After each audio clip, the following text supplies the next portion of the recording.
So you want to know what happens when you finally get that permanent blue screen of death? When your biological operating system crashes for the last time and there's no IT department to call?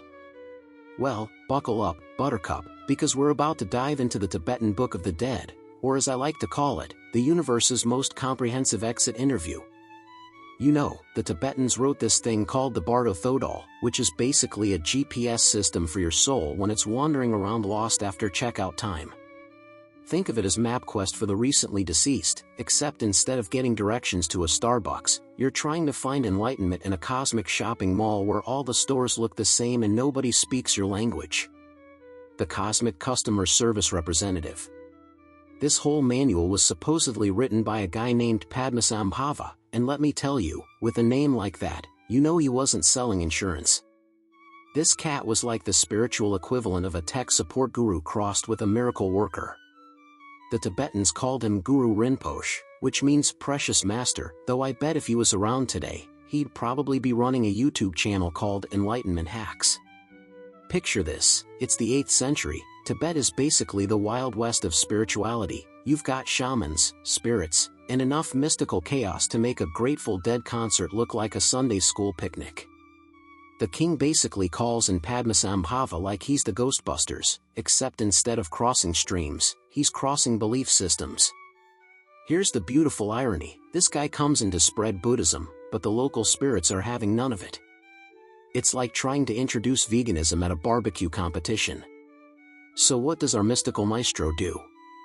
He doesn't fight them, he recruits them. He basically tells these Bon deities, hey, you can either join the team or find another gig. It's spiritual diplomacy at its finest, like a cosmic HR department negotiating with supernatural union representatives. The 3-act tragedy of your final performance. Now, according to this celestial instruction manual, when you die, you don't just fade to black like a bad movie, oh no, you get a 3-part series. It's like death has its own Netflix season, except you can't binge watch it because, well, you're dead. Act 1, the Chikhai Bardo, when your body gives its 2 weeks notice. First up is the Chikhai Bardo, which is basically the moment when your body decides it's done with this whole being alive thing. It's like your biological systems are having a going out of business sale, everything must go, including you. But here's where it gets interesting, supposedly, right after your final system shutdown, you get to see this primordial clear light. Now, they describe this as some kind of cosmic revelation, but let's be honest, after a lifetime of fluorescent office lighting and smartphone screens, any light probably looks pretty impressive. The book says if you can recognize this light as your true nature, you get instant enlightenment, like a spiritual lottery ticket that actually pays off. But most people, they take one look at this cosmic disco ball and think, this is way too bright, where's the dimmer switch? And just like that, they miss their chance at enlightenment faster than missing a freeway exit in Los Angeles traffic. Act 2, the Chönyid Bardo, your mind's greatest hits album. If you blow the first opportunity, and let's face it, most of us would, you enter the Chönyid Bardo, which is essentially your subconscious mind's version of a hallucinogenic art exhibit. Imagine if Dali and Hieronymus Bosch had a baby, and that baby grew up to become your personal trip advisor. Carl Jung, now there was a guy who understood the human psyche better than a bartender at closing time. He said gods and demons are just projections of our unconscious. Well, in this Bardo, those projections get front row seats to the greatest show on earth, your own mental circus. First, you get the peaceful visions, think of them as your mind's way of showing you vacation slides. Here's enlightenment. Here's inner peace. Here's a Buddha having a good hair day. But if you're like most people, you look at these spiritual tourism brochures and think, this looks nice, but I don't think I can afford it. Then come the wrathful deities. These are basically your own anger, fear, and neuroses showing up to the party dressed as cosmic horror movie monsters. It's like your psyche hired the special effects team from a Tim Burton film to give you one last scare. These aren't actual demons trying to drag you to hell, they're more like emotional creditors coming to collect on a lifetime of psychological debt. The trick, according to our Tibetan life coaches, is to realize that all these visions, both the beautiful ones and the terrifying ones, are just your mind playing dress up. It's like being scared of your own shadow, except the shadow is wearing a Halloween costume and claiming to be the CEO of your eternal destiny. Act 3, the Sidpa Bardo, Cosmic Real Estate Shopping. Finally, if you've managed to miss both previous opportunities for enlightenment, and statistically speaking, you probably have, you end up in the Sidpa Bardo. This is where you get to go shopping for your next life, except you're shopping with the cosmic equivalent of a maxed-out credit card called karma. Think of karma like your spiritual credit score, except instead of determining if you can get a mortgage, it determines what kind of body you'll be stuck with next time around. Good karma? Maybe you come back as someone attractive and wealthy. Bad karma? Well, let's just say there are worse things than being reincarnated as a politician, but not many.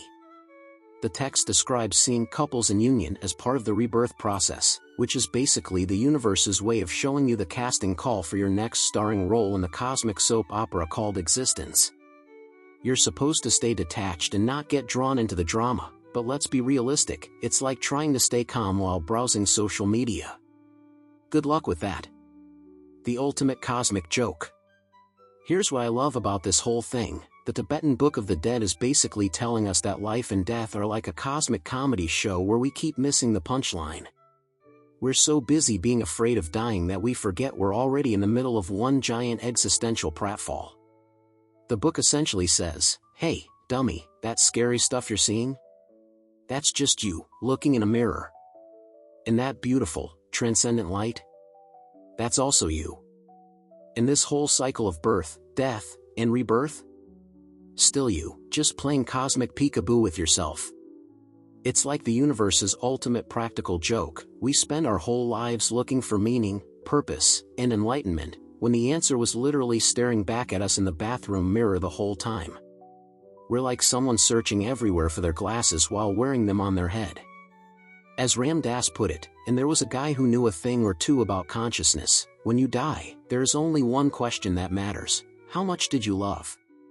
Not how much money did you make, or how many followers did you have on Instagram, but how much love did you manage to squeeze out of this cosmic tube of existence?